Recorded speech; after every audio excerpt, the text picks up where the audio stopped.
Hello and welcome to the Daily Mill for Friday the 7th of July 2023. In today's Millwall news, we're going to talk about this story here from londonnewsonline.co.uk, the South London Press.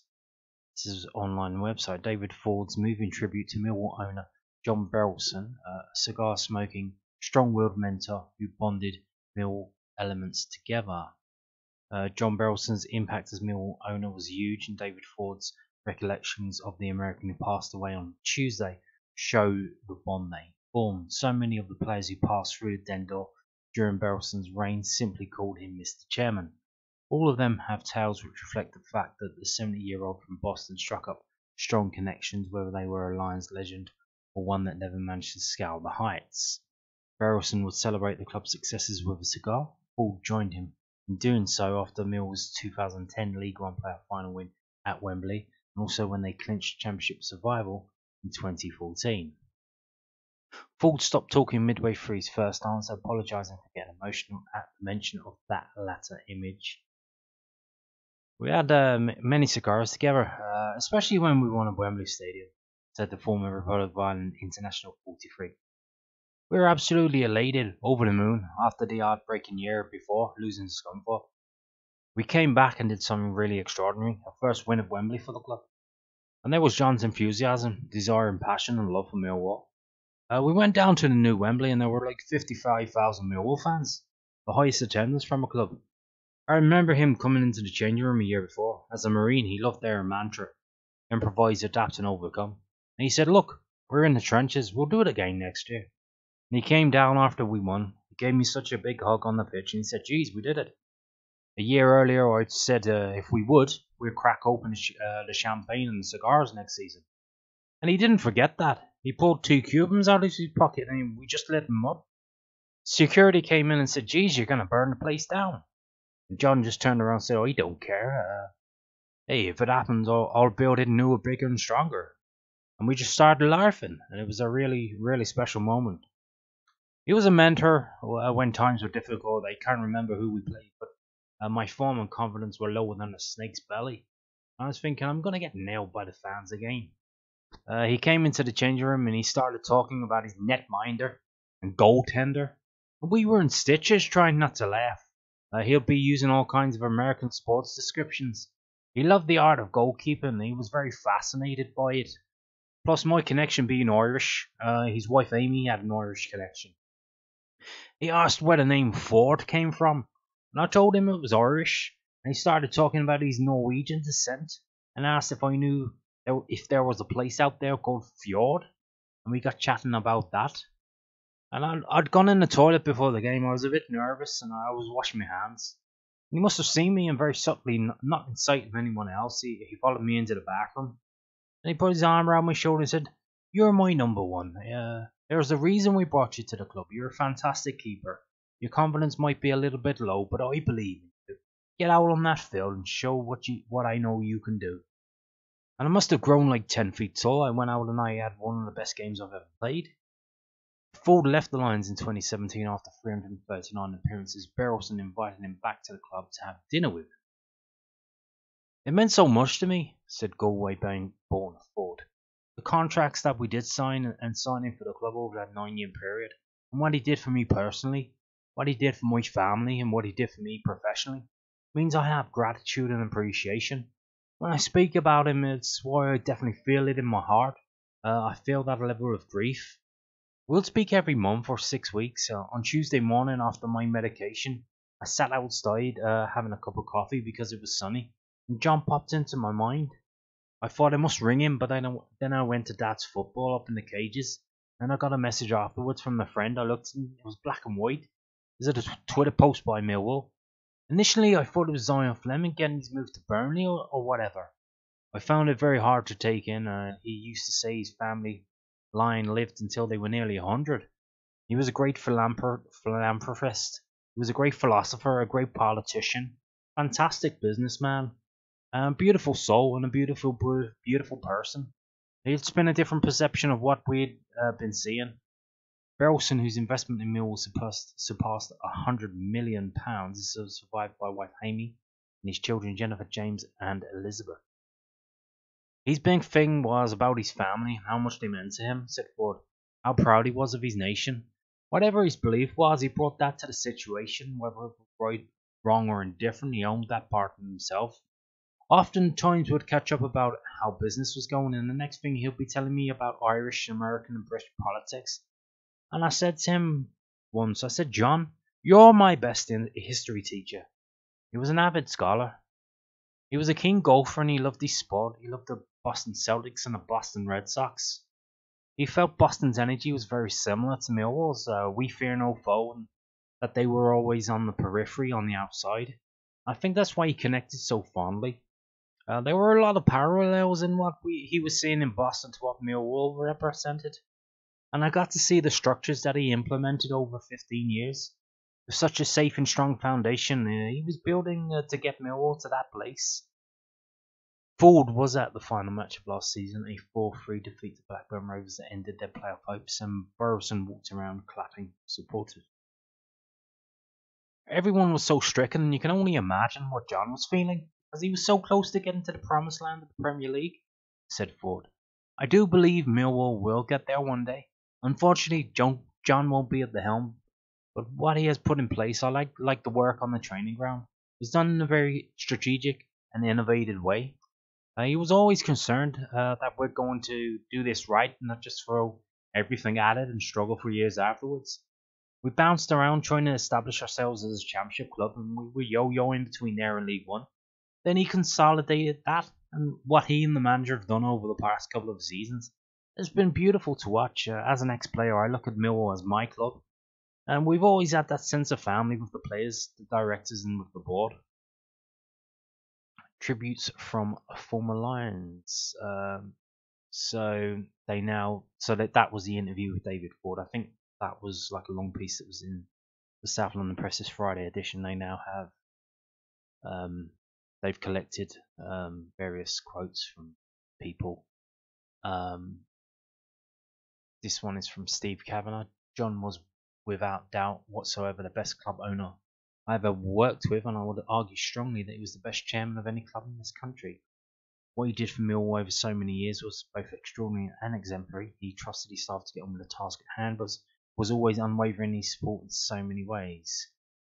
I believe that's a piece from the tribute that was on the Millwall official site that I gave you in the video a couple of days ago. Kenny Jackett here. I'm shocked and saddened to hear the news of John's passing. He was a great chairman and an even better friend to my family and myself. What he achieved at Millwall has been incredible. I'll always have the image of him smoking that cigar at Wembley after the playoff win. Rest in peace, he will be sadly missed. And this one is from Alan Dunn. It is a really sad day. We've lost a good man in John. I still spoke to him after I left. I was captain in my last year there. I met John at the end of that season at the Grove Hotel for lunch. He was interested in not just the club, but the fans and the community. Like Steve Morrison said in a radio interview this week, no one had a bad word to say about John. He wasn't one to panic. He never made rash decisions, and the club is in a better position for that. A lot are too quick to change things or get rid of things. But in tough times, he would always back you. He's invested in the facilities, in the players, in the infrastructure, in the community, in the people, and in the staff. The time and energy put into that means the club's grown on to the map. Millwall is a huge club that has had so much success. Look at how many times we've been to Wembley. John brought stability to us. I can't think of another club where the fans respected and owned us so much. That was, as I said, that was Alan Dunn. This is Steve Morrison here. At every promotion final we won, he was there in the dressing room after. That's how he was with us. He knew everyone's families and kids. He was a real personal person. He was someone that he had so much time and love for. They're the most stable club in the Championship bar a couple. He just ran it fantastically. I just can't believe it. It's absolutely heartbreaking. I believe that's taken from Steve Morrison gave an interview to TalkSport, I believe. I don't know what show.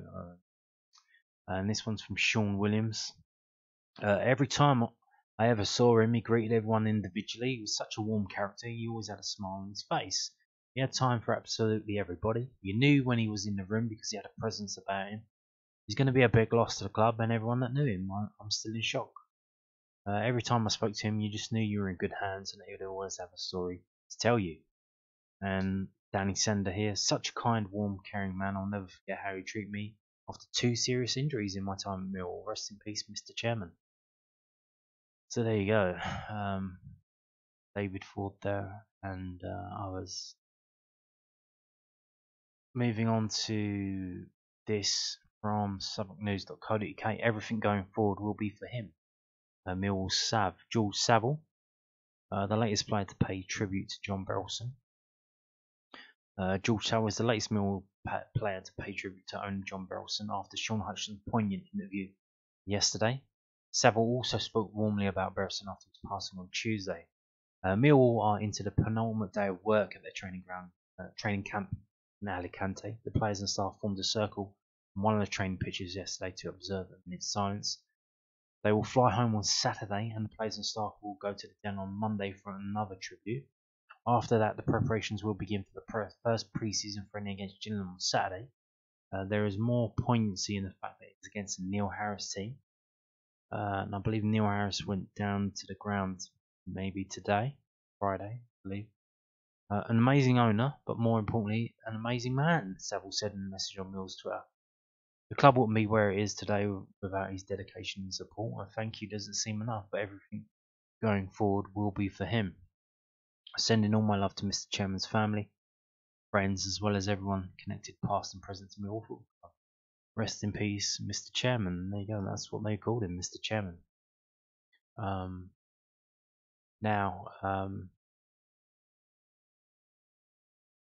As has been noted and demonstrated, John Berylson was very important and very vital to Millwall Football Club, but what you need to realise is that however important and vital he is to Millwall Football Club, that pales into insignificance compared to how vital and important he was to his own family. And what I'm going to bring you now is, I believe it's the official obituary that's published at bresniakfuneraldirectors.com, and I believe that this is the company funeral directors that were hired to oversee what needs to happen now, and they're based in Newton, Massachusetts, and they published this on their website. As John Gregory Berylson of Wellesley Hills, Massachusetts, passed away on July the 4th, 2023 at age 70. In a tragic accident, he will be remembered by his family and friends as a man of powerful intellect, unwavering courage, and steadfast values. John achieved enormous success in business while he simultaneously built a beautiful family and marriage with his wife Amy of 45 years. He was a deeply caring and connected father and grandfather to his 3 children and 6 grandchildren. John was a force of nature, whether in the boardroom, on the golf course, on the ski slopes, or at the dinner table. Always armed with strong opinions and deep knowledge to share with others. John was born in 1953 in New York City to Kermit J. and Marjorie C. Berylson, who was deeply inspired by and derived his strength of character from his father, a highly decorated World War II veteran who led the liberation of Dachau under General George S. Patton and received the Royal Order of Vasa by the Kingdom of Sweden for services rendered to the Crown. From his father, John developed a passion for reading and history that would continue throughout his life. His mother was one of John's greatest fans, who passed him a set of strong values, which was reflected in his dedication to his family. John attended the Riverdale Country School in the Bronx, followed by Brown University, where he was recruited to play football. That's American football. He remained a staunch supporter of the team throughout his life and was awarded the Andrew J. Joslin 65 Award and the Bob Hall Award for outstanding contribution to Brown football. Playing football at Riverdale and Brown fostered in John a fierce competitive spirit that permeated all aspects of his life. After graduation, he received an MS from New York University and spent 2 years at the accounting firm Pete Marwick. He then attended Harvard Business School, where he would meet his wife Amy Joy Smith during their first day of class. Soon after, they passed notes to each other from their fortuitously assigned seats. Their courtship was accelerated by the famous blizzard of 1978, and they were engaged within 3 months, married after their first year of business school, and began their family immediately following graduation. John's illustrious career began to take shape after Harvard Business School when he joined Payne Webber, followed by Cohen and Company as an investment banker. John received numerous early promotions and was instrumental in sourcing and successfully executing a number of the most prominent initial public offerings of his era, most notably those of Genzyme and Genentech. Transitioning in the early 1990s to an investing role, John worked first at Advent International prior to founding GCC Investments in 1993. At Advent, he took a keen interest in Eastern Europe as it emerged from the USSR and will later make several investments in the region, including Vision Express. GCC was the investment arm of General Cinema Corporation, a conglomerate run by his father-in-law Richard A. Smith, with whom he had an incredibly close relationship until Richard's passing in 2020. At GCC, John notably invested in FleetCor Technologies. He had a particularly active role in the evolution of FleetCor to a business payment solutions company that built through organic growth and acquisitions. He had several roles at the company, including chairman of the board of directors. Ultimately, John laid the foundation for what would become one of the most successful payment platform roll-ups of the modern era. After the initial public offering in 2010, John remained a long and engaged shareholder, commenting on his passing. Ron Clark, CEO of FleetCor, said, "He was a lifelong business partner and a friend, a guy in your corner making the journey so much sweeter." John had a particular affinity for the United Kingdom. He appreciated its history and significance so much that when he was contacted by a former Payne Webber colleague about a storied English football club in distress, John was intrigued by the opportunity. The club, Millwall FC, had been relegated to the depths of English football and was in desperate need of leadership and capital. As he had done in the past, John applied his passion, sheer will and determination to transforming the club from a lower division team to a perennial contender on the cusp of the Premier League. John's connection with the fan base was unique and everlasting. He was often mobbed after games for selfies and autographs by the fans, who affectionately referred to John as their chairman. The fans saw in John what he saw in himself. He was one of them, wanted to win as badly as they did, fought for them, and recognised that they were every bit the owner that he was. John was a generous philanthropist to the causes he deeply believed in, devoting time and resources to charitable and civic engagements. He served as chairman of the Boston Police Athletic League for nearly a decade during the early 2000s. He was also deeply involved in the Brown Sports Federation and the Brown Football Association, and served as a long-time trustee of the Richard and Susan Smith Family Foundation. John would say that his real success was building his family. John and Amy were true partners in all aspects of life. Immediately following Harvard Business School graduation, John and Amy had their first child, Jennifer, followed shortly after by their son James and daughter Elizabeth. John was enormously devoted to his 3 children and their academic, athletic, and professional achievements. He flew home from Europe to see them compete in athletic events, only to return the very next day for meeting in Europe, and loved coaching undefeated town Little League teams using the most advanced statistical methods available at the time. John was a ferocious reader with a collection of over 100,000 books.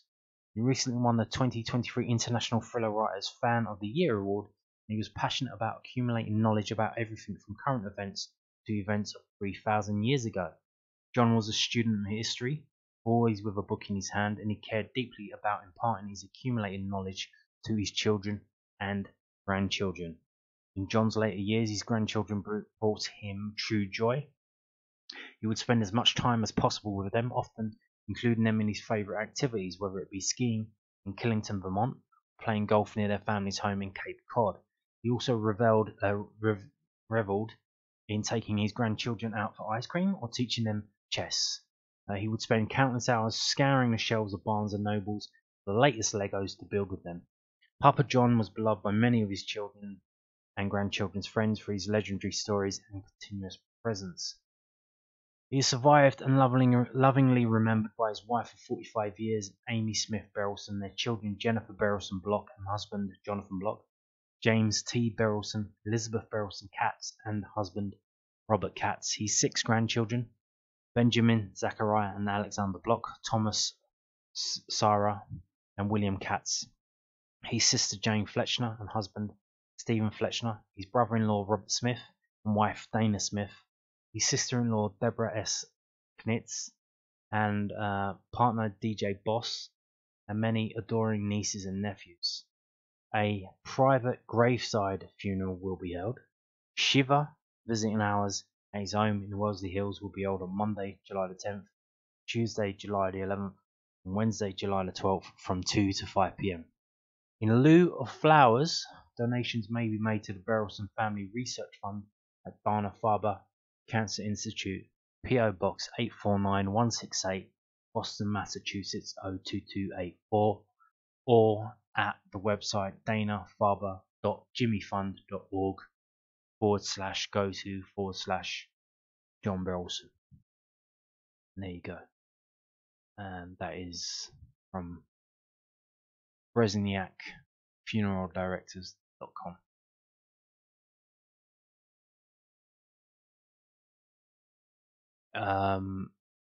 The Book of Condolence, that's at the Den. These are the opening times over the weekend. Obviously, with the funeral being on Monday, they're gonna stop it on Sunday. So you've got 9 a.m. to 6 p.m. on Saturday and 9 a.m. to 6 p.m. on Sunday. And if you can't make it to those days or those hours, there is an online Book of Condolence as well. And this was from 3 days ago, so just reminding you. I've already mentioned this, but I assume this will be taken down maybe on Sunday. Sure, but probably if I were you, I'd do it sooner rather than later. If you wish to pay your respects, please send your message below, which will be shared with the Berylson family. So there you go. This is at millwallfc.co.uk, and it's go to news, and it's like 3 days ago. I don't think they put much news up since then, so it should be at the top. Now I'm going to do something that I don't really do. I'm not a big fan of doing things like this.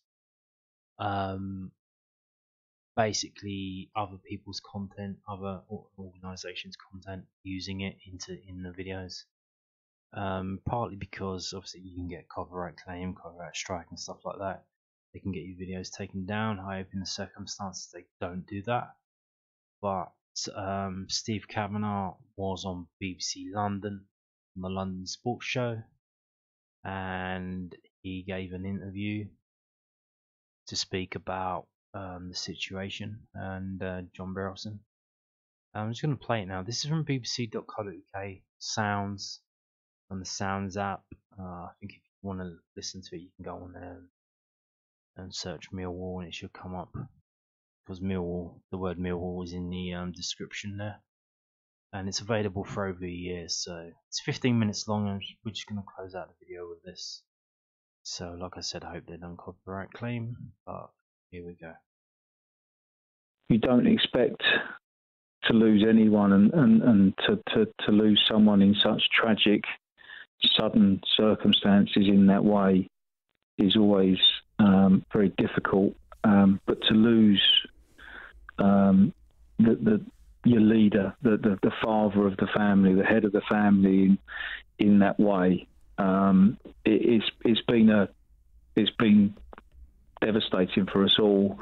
But I'm also really encouraged by the response of my staff, who've been phenomenal in getting up the Book of Condolences, having the area set up, and making that work so quickly and so well. I've been so pleased to be able to speak to and see so many fans who've come down and to leave their respects so quickly. There was a queue out the door first thing on Wednesday morning, So it has been absolutely devastating. But I know John would want us to carry on. I know John wouldn't want us to sit there just constantly crying. But also I know John knows that we would always be respectful, and that's, it's getting that balance right. Has been hard, especially with the team out in Spain, and I told them they should stay in Spain. I thought that was the right thing to do. I thought that's what John would want. I think they knew that, but they needed me to ensure that was the right, respectful thing to do. So there's been some very tough things to get our heads around, and thankfully there isn't a textbook for this, because these things are very rare, and it's very sad that we are having to deal with this, but we have to deal with this. And the way that people have come together, though, and whether it's your staff, as you say, the memorial room and the book of condolence, and the way that that's been presented, and I know that's been appreciated by the fans that have already been down, just a space to maybe have their own thoughts and their own moment. Whether it's that, or whether it's the way that people have had to come together and deal with some of the issues already, or whether it's just the supporters coming down and wanting to be with each other and share with each other. It's also reflected what Millwall's all about, Steve, I think. We've talked about it many a times, and the word family comes up time and time again in regards to Millwall, but it truly is a family. At times like this, you need your family, and there's no greater family than the Millwall family, and that's from my staff right the way through to every single one of the fans. And actually, I'd like to think the football community, and with their responses they've done, they've started to maybe see inside that Millwall family, see inside our hearts, and realise what we really are. And there is no greater family out there, and I'm truly proud to be the chief executive. I'm very proud. Take a moment, Steve. I'm very proud that John gave me this opportunity. And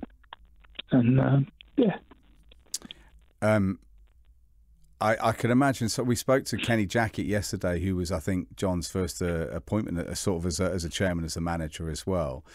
And everyone we spoke to, as you say, he brought you into the club. The number of players or ex-players, Steve Morrison spoke brilliantly about how John got in touch with him when he was having a bad time at Leeds and said, "Come home." Jed Wallace, came down yesterday. He said he had to be there as well. And I think that sort of reflects, doesn't it, really, everything that goes on at your football club. When you come inside this family, you learn what it is. Before I joined, I had, on reflection and hindsight, I had no idea. Now I know what this family is, and every player and every person that ever comes through here is touched by that family and is touched by John. And I spoke to Morrow and thanked him for his kind words, and he just came back and he said, "Yeah, but Cav, it's true. Yeah, they're not kind words, it's true." And I spoke to Jed, and he was at pains to say to me, I didn't come here for a media. I didn't want to do media. I came here for John. Yeah.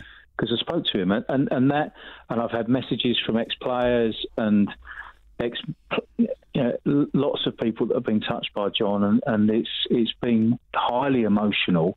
But what shines through is that John had such a way with people.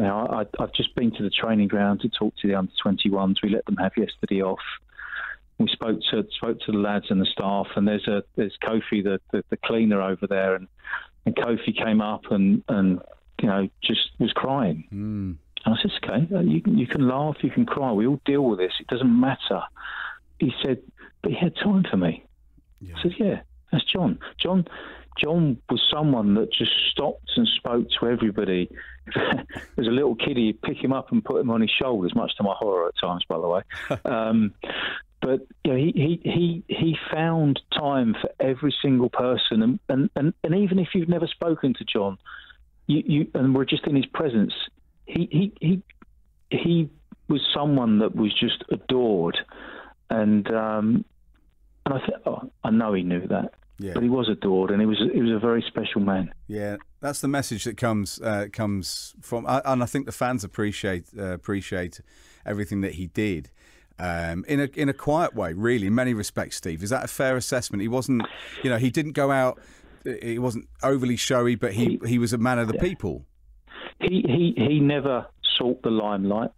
He always said to me, Steve, I don't do press. I don't talk. I don't need to go and do press. I don't want to be on the headlines. I don't want to be at the front.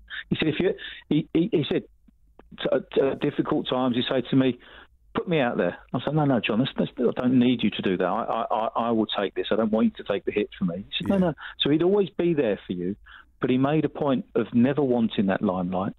But with the fans, he had that connection, and that connection just doesn't exist with chairman. And all due respect to chairman around the country, and they're all probably going to have a go at me now, but John would go outside, and his first thought on arriving was, right, Steve, we're going on a walk. And it would take ages because he'd stop for selfies and photos and picking kids up. And then towards the last few games, he walked along the concourse outside pitch side. And I'd stand there going, John, we really need to go. The teams are in the tunnel, And he was like, yeah, Steve, I have time. And he'd pick another kid up. And because he wanted to and he was getting adored, but he wasn't doing it because he was getting adored. He was doing it because he wanted to say thank you to the fans. And what, that last game of the season, which, with hindsight, I know what it was now. He stood there, and before the game, he said, right, I don't want to put pressure on the players. What do I do? I said, well, right, don't go in the dressing room. And what we'll do, about 2:45, we'll stand pitch side. Yeah. And as the players come off from warming up, you shake their hand. We've done this before. They know you're there, and you can do it in your way. He said, yeah, perfect. So they arrive, and Demos, John's number 2 from the States, who's a director, came upstairs and said, Demos, where's John? Said, oh, he's in the dressing room. I'm like, for crying out loud. Because John was a free spirit. So then 2:45 comes, and we're standing there, and he's got his coat, and the place is full, and it's already rocking, and he hands me his coat. He said, can you just hold that? So I turn around to put his coat down on the bench, and I turn back, and he was off. He was in the centre circle already. He was shaking the referee's hand, and I'm looking at him thinking, oh, my God, what do I do now? I can't chase after him. No. What do I do? And he just carried on walking. And then I saw the whole of the Dockers stand rise and give him that standing ovation. Amazing. And he went round, and he knew what he was doing. Yeah. He knew. He wasn't doing it for him. He was doing it for the team. Yeah. He was doing it for the fans. He was doing it for his club that he loved. Yeah, which he fell in love with. I mean, obviously, and I think people do. People. Millwall, Steve, I can quite assure you that whether you're a Millwall fan or not, if you have connections with your football club, it gets under your skin. I can guarantee you that from my perspective. And I sometimes I get overexcited commentating on Millwall goals, and people say what they're doing, but I can't help it. I genuinely can't help it. Just in regards to, as you said, this must have been for everyone at the club, whether it's, as you say, those who work at the training ground, whether it's people who help out on match days, whether it's fans, whether it's, those who work in the offices with you. Must have been an unimaginable week, but it's, I suppose, that you have to now. There was almost a need to move forward and to put plans in place to honour John, but to keep moving, I suppose, in respect to the man, because that's I suppose what he'd want you to be doing. Completely. John wouldn't want us here, sitting here, wallowing. John would want us to get on with our jobs, which is one of the reasons why the team stayed in Spain, and that was important. Because that's their jobs. At the start of the season doesn't move, and the players just needed that support to do that, and we've given them that support. And from a club perspective, yesterday was Tuesday was beyond the pale, but most people had no idea what was going on. But yesterday was a day that I'll remember forever, and I wish I never lived it, but I did. We had to. But now today, I've not slept much, and all I'm thinking about now is what we do. And lots of fans who have been queuing up have shared ideas and different ways of honouring John's legacy. And what I would say to everyone is keep those ideas coming. We are paying attention. We will get this right. I obviously need to give the family time and space, and I need to talk to the family about how we honour John and how we do that. The funeral's on Monday, so I'm just trying to organise flights to get out to Boston to be there. But we know there will be a match, and in my head, the first home league game of the season against Bristol City will be the day where, as a match day, we honour him. Yeah. And I know we've got home games before that and friendlies, and I just think it's right that it's the first game of the season. But I've got to talk to the family. I've got to make sure that the family understand that and agree with that, because they're respecting what we do is important. You know, whether we do a memorial for John, again, I've got to talk to the family. And then how we honour him in the ground, we will work that through and we'll get that right. But we now are looking at how we get going forward. And what I've said to the staff and what I said to the under-21 players today, and when I get to see the first team, John was incredible. Yeah, that's without question in anybody's head, and he will leave an amazing legacy. And this place won't be the same because he won't be here, but he will be here.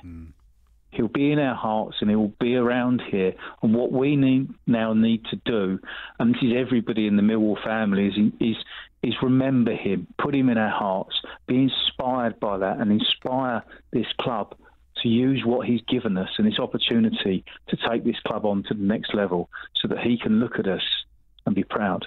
And that's everyone. And some of that responsibility, and it is a responsibility, will fall on the fans.